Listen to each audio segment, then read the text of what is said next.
Bonjour tout le monde, nous allons faire l'électrocardiogramme et avant de commencer, je vous demanderai d'aller sur ce site, télécharger le cours, le lire attentivement pour pouvoir suivre plus facilement. L'électrocardiogramme, c'est l'enregistrement de l'activité électrique du cœur sur un papier millimétré.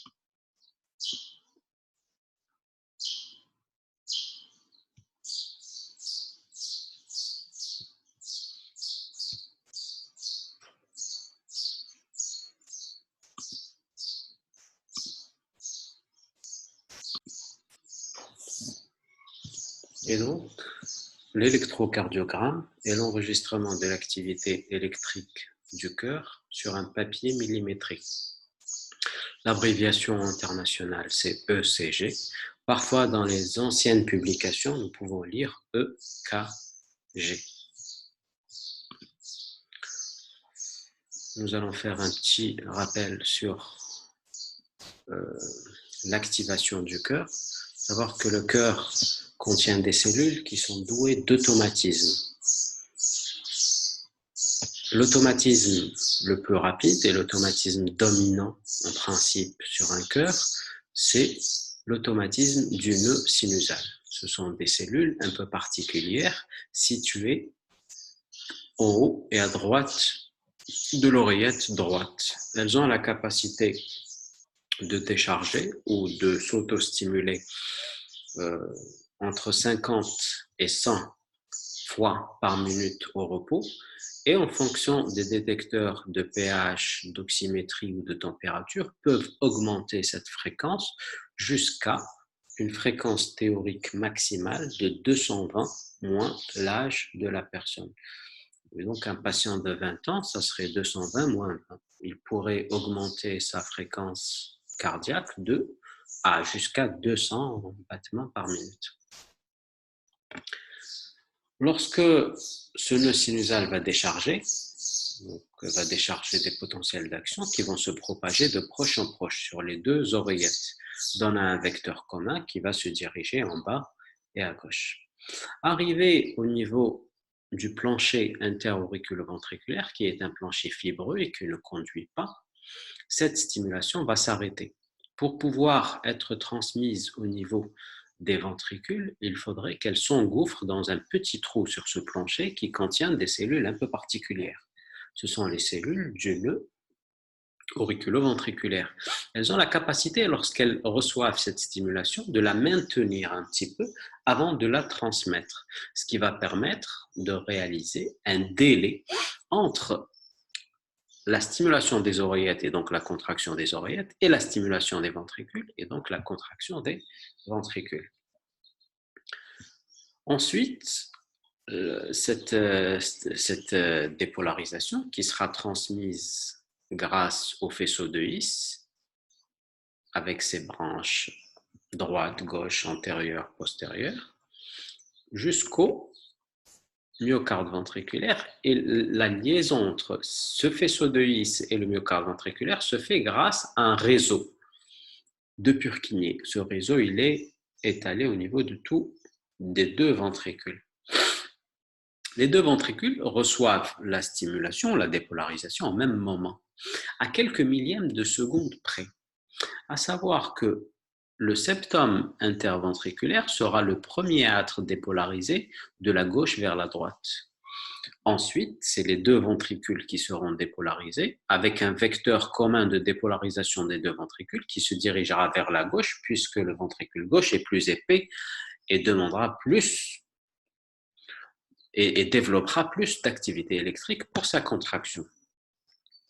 Et enfin, en dernier, une petite portion du ventricule droit qui est située sous l'abouchement de l'artère pulmonaire, qu'on appelle l'infundibulum pulmonaire, qui va être dépolarisé quelques millièmes de seconde après.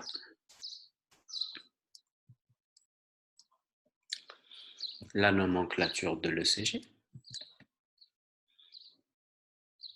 L'ECG, c'est d'abord une onde P qui représente la dépolarisation des oreillettes, un segment PQ qui représente le temps où la dépolarisation est à l'intérieur du nœud auriculo-ventriculaire et du faisceau de His, le QRS qui représente la dépolarisation des ventricules avec ces trois ondes, Q, qui est l'onde négative qui précède l'onde positive dans un QRS, l'onde R qui est l'onde positive dans un QRS, et l'onde S qui est l'onde négative qui suit l'onde positive sur un QRS.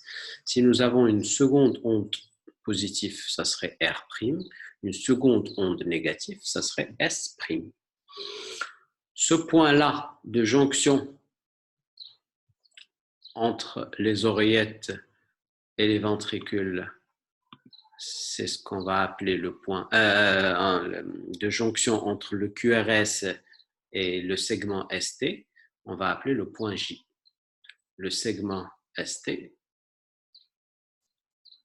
et l'onde T qui représente la repolarisation des ventricules. La repolarisation des oreillettes, elle est noyée à l'intérieur de ce QRS. L'onde U qu'on voit parfois et qui n'a aucune signification pathologique. Comment obtient-on ce tracé? Tout simplement en utilisant des électrodes. Les électrodes qui peuvent fonctionner soit en unipolaire, c'est-à-dire que là où elles sont vont regarder directement le cœur, comme par exemple l'électrode que nous allons mettre au niveau du poignet droit, du poignet gauche ou de la cheville, vont regarder directement le cœur. Soit en fonctionnant en bipolaire, c'est-à-dire qu'elles vont regarder le cœur à travers une ligne qui va joindre l'autre électrode. Donc, elles peuvent regarder le cœur comme ça, elles peuvent regarder le cœur comme ça. Ces électrodes, elles fonctionnent comment? Lorsqu'elles voient venir la dépolarisation, ils vont enregistrer une onde positive. Lorsque ces électrodes, donc une électrode fuit, lorsqu'elles voient la dépolarisation fuir, vont enregistrer une onde négative. Et plus la direction de cette dépolarisation, qu'elle vient ou qu'elle part, est dans l'axe de regard de l'électrode, plus l'amplitude elle est importante, soit en positif, soit en négatif. Et plus elle est déviée, plus l'amplitude elle est basse, jusqu'au point où lorsque le mouvement de la dépolarisation est perpendiculaire au regard de cette électrode, l'électrode enregistrera une onde nulle, à savoir 0. Et donc, par exemple, si l'électrode est ici, à gauche du cœur, elle verra tout d'abord venir vers elle la dépolarisation des oreillettes. Elle va inscrire une onde positive. Ensuite, va voir fuir la dépolarisation septale. Elle va inscrire une onde négative, ça sera l'onde Q. Ensuite, les deux ventricules et donc une grande onde qui va venir vers l'électrode et donc ce sera une onde positive. Et puis, une onde qui va fuir son regard et ce sera une onde négative. C'est le principe du QRS. Par contre, lorsqu'on est à droite, nous allons voir une onde fuir et donc une onde négative. L'onde P serait négative. Ensuite, une onde venir, une onde R. Et donc là, l'onde R représentera la dépolarisation septale. Une onde fuir, c'est l'onde S qui représentera la dépolarisation ventriculaire. Et puis, la dépolarisation de l'infundibulum pulmonaire sera perpendiculaire au regard de cette électrode qui est située ici à droite et donc n'inscrira rien du tout et ça sera un 0. Et donc, ici, nous aurons un QRS formé par une onde R et une onde S, tout simplement.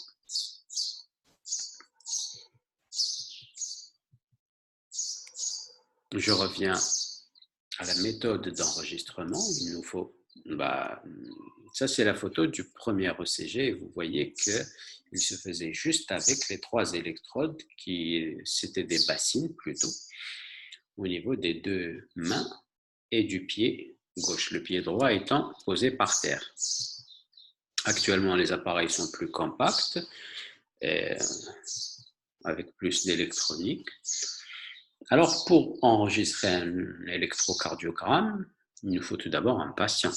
Le patient doit être en résolution musculaire, à savoir allongé et au repos, torse nu. Nous allons placer les électrodes périphériques au niveau des 2 poignets et de la cheville gauche. La cheville droite, nous pouvons mettre l'électrode neutre qui est reliée à la terre. Donc, ces 3 électrodes vont fonctionner soit en unipolaire, nous donnant la dérivation VL, VR et VF, soit en bipolaire, nous donnant la dérivation D1, la dérivation D2 et la dérivation D3.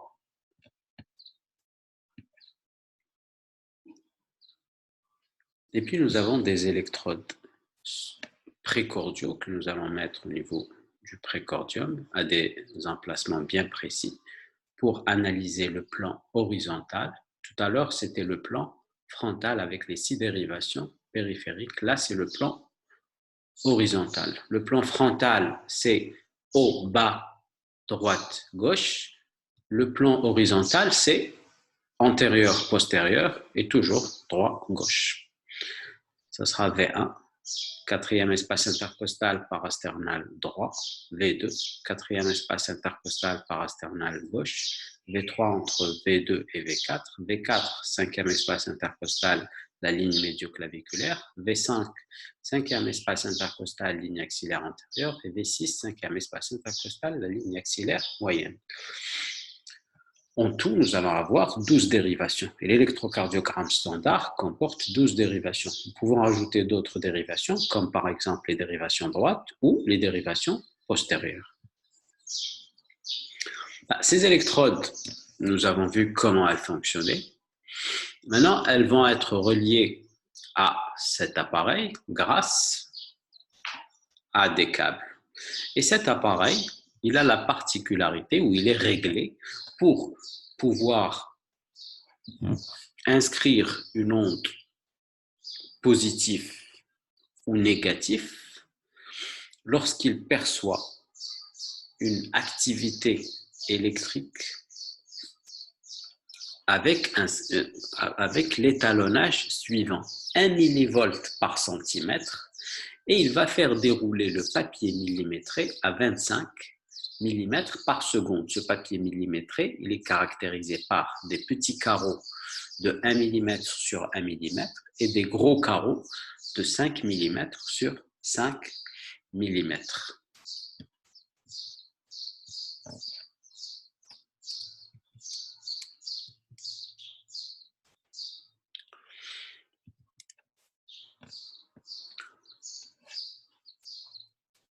En ayant connaissance de comment fonctionnent les électrodes, et lorsque nous regardons le cœur à différents points sur le plan frontal, nous pouvons savoir exactement, grâce aux amplitudes des ondes, quelle est la direction exacte du vecteur commun de dépolarisation, que ce soit des oreillettes ou des ventricules.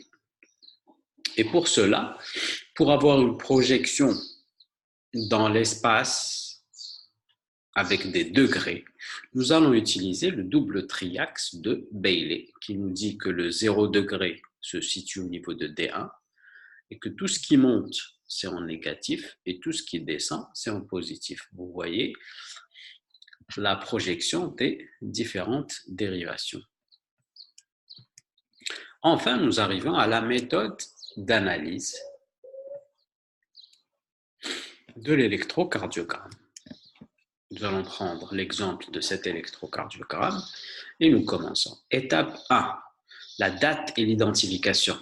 Cet électrocardiogramme est daté du 2 janvier 2020, mais il n'est pas identifié. Il n'y a pas de nom de patient dessus. Deuxième étape, vérifier l'étalonnage. Vous voyez ici, cet aspect représente 1 millivolt. Est-ce qu'il fait 1 cm? Oui, il fait 2 gros carreaux et donc 1 cm de hauteur. Ici, nous sommes sur l'étalonnage de 1 millivolt par centimètre. Pour la vitesse de déroulement du papier, c'est 25 mm par seconde. Lorsque nous avons 25 mm par seconde, nous avons quoi? Nous pouvons convertir le millimètre ici. Le petit carreau va faire 0,04 secondes. Et le gros carreau va faire 0,2 secondes. 5 gros carreaux vont faire 1 seconde. Et donc, deuxième étape, nous allons dire qu'il s'agit d'un étalonnage standard avec 1 millivolt par centimètre et 25 mm par seconde. Troisième étape, le rythme est-il sinusal? Pour savoir si le rythme est sinusal, il nous faut 3 critères. Le premier, c'est les ondes P positifs en D1 et D2. Deuxième critère, chaque QRS est précédé d'une onde P. Troisième critère, l'espace PR constant. Il ne varie pas. Il s'agit bien d'un rythme sinusal. Est-il régulier? Il faut vérifier l'équidistance des ondes R. Est-ce qu'elles sont équidistantes? Oui. Il s'agit d'un rythme sinusal régulier. Quelle est la fréquence cardiaque? Ici, la fréquence cardiaque sera calculée en mettant 300 divisé par le nombre de gros carreaux entre R et R.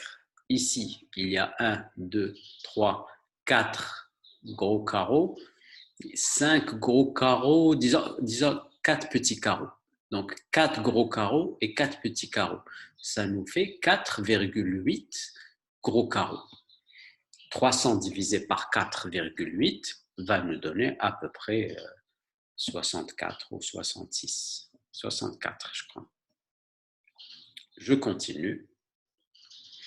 Et donc, il s'agit d'un rythme sinusal régulier à 64 par minute. Quatrième étape, l'analyse de l'auriculogramme. Nous allons l'analyser surtout au niveau de D2, parce que c'est là où nous le voyons le mieux. Sa durée, 2 petits carreaux, 0,08. Son amplitude, un petit carreau et demi à peu près, 1,5 mm. Sa morphologie, monophasique, il n'a pas une double bosse ou une triple bosse, il a une seule bosse et elle est positive. Donc, monophasique positif, c'est la morphologie normale. Et puis l'axe. Pour l'axe, nous allons chercher là où l'onde P est la plus ample. Là, nous voyons qu'elle est la plus ample au niveau de D1 et de D2. Et qu'elle est également ample en D1 et en D2. Et donc, l'axe se situe exactement entre D1, qui est 0 degré, et D2, qui est 60 degrés. Et donc, l'axe serait à plus 30 degrés. Et donc, je récapitule, quatrième étape, l'analyse de l'auriculogramme nous retrouve une durée à 0,08 secondes, une amplitude à 1,5 millivolts, une morphologie positive et monophasique en D2, et puis un axe à plus 30 degrés. Cinquième étape, la mesure de l'espace PR au niveau de D2, du début de l'onde P jusqu'au début du QRS, il y a 4 petits carreaux et donc 0,16 secondes. Donc, la cinquième étape, l'espace PR est mesuré à 0,16 secondes. Sixième étape, l'analyse du ventriculogramme. Pour le ventriculogramme, nous allons également mesurer sa durée. 2 petits carreaux, 0,08 secondes.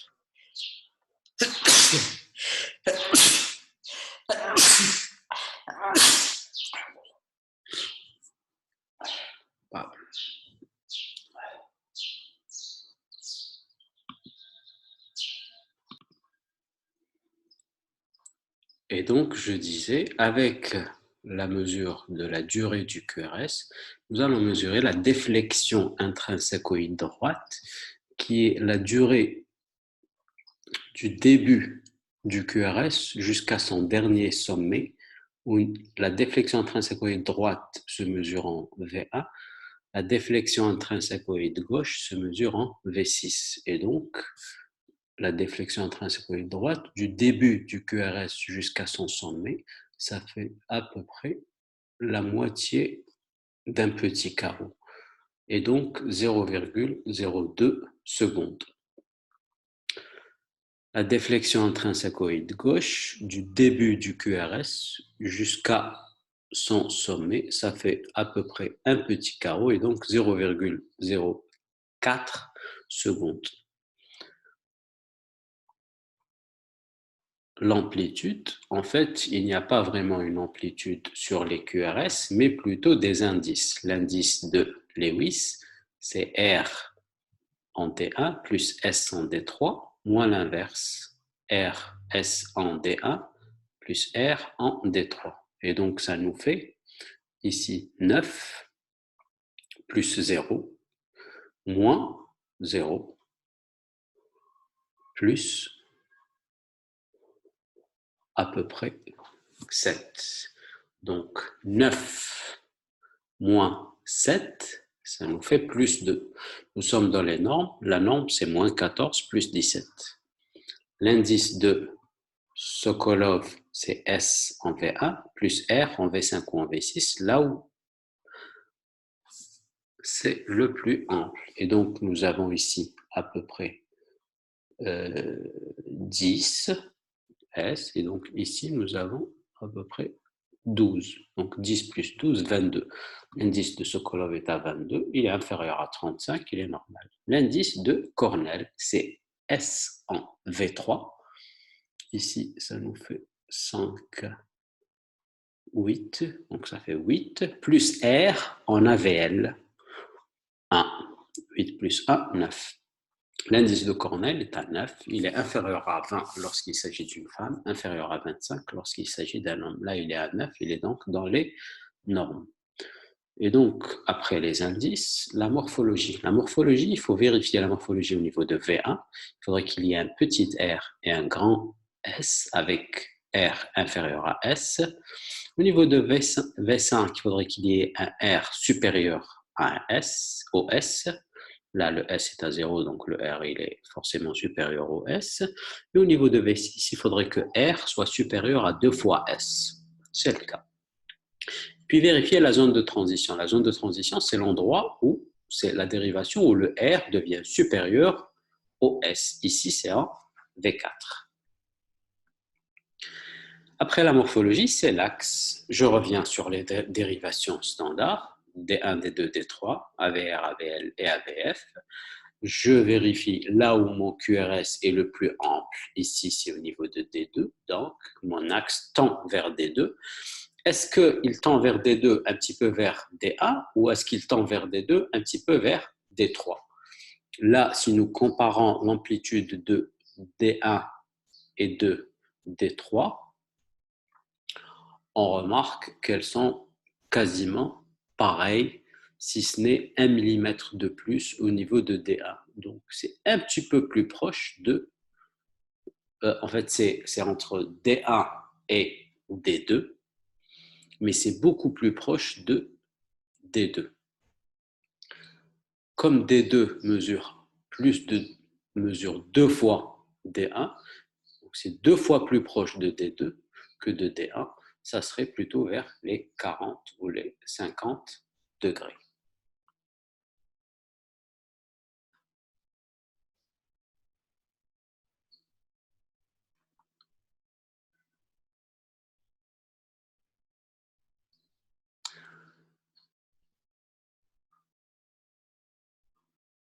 Et, et donc, je récapitule l'analyse du ventriculogramme. sa durée est de 0,08 avec une déflexion intrinsècoïde droite à 0,02, une déflexion intrinsècoïde gauche à 0,04. Un indice de Lewis à plus 2, l'indice de Sokolov à 22 et l'indice de Cornell à, je ne me rappelle plus, 10 ou 11.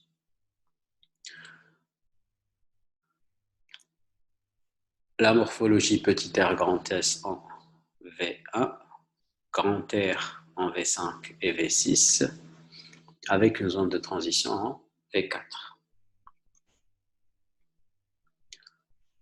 Un axe à plus 50 degrés.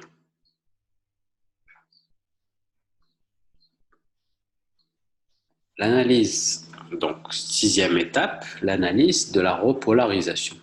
Le segment ST isoélectrique dans toutes les dérivations. L'onde T, elle est positive, elle est asymétrique d'abord, elle monte doucement et elle descend vite partout, et elle est positive, sauf dans les dérivations où elle est normalement négative. Elle est toujours négative en AVR, c'est le cas ici. Elle est souvent négative en V1, c'est le cas ici. Et enfin, la mesure de l'espace QT. L'espace QT, c'est du début du QRS jusqu'à la fin de l'onde T. Ici, c'est deux gros carreaux pleins, et donc l'espace QT est à 0,4 secondes. L'espace QT n'a pas de norme, sauf si il est rapporté à la fréquence cardiaque. Et c'est pour ça que nous allons calculer le QT corrigé. Le QT corrigé, c'est le QT mesuré, donc 0,4, divisé par la racine carrée de RR en secondes. Nous avons dit 4 gros carreaux et 4 petits carreaux, donc 4,8 gros carreaux. Ça nous fait combien en secondes? Ça nous fait... et donc 5, ça nous fait une seconde. Et si on enlève un petit carreau, donc on enlève 0,04 secondes, ça nous fait 0,96 secondes. Et donc, le QT corrigé sera égal au QT mesuré, 0,4, divisé par la racine carrée de 0,96 secondes. On va le trouver à peu près à 0,42 à peu près. Et donc, pour la sixième étape, je récapitule. Le segment ST est isoélectrique dans toutes les dérivations. L'onde T est asymétrique et positive, sauf elle est négative en AVR et en V1. L'espace QT est mesuré à 0,4 secondes pour un QT corrigé à 0,42 secondes.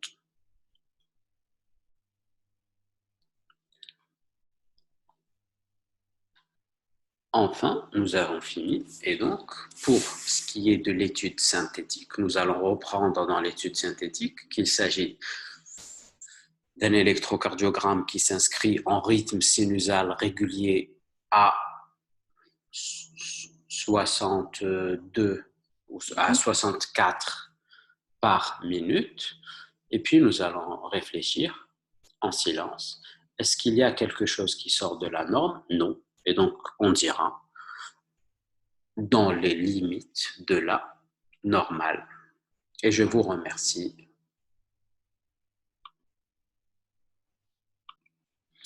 Voilà, j'ai essayé d'aller vite, de résumer un petit peu tout ce qu'il fallait dire. Vous avez probablement des questions, je suis à votre disposition. Vous pouvez me les envoyer, je vous répondrai dès que possible. Voilà, bon courage.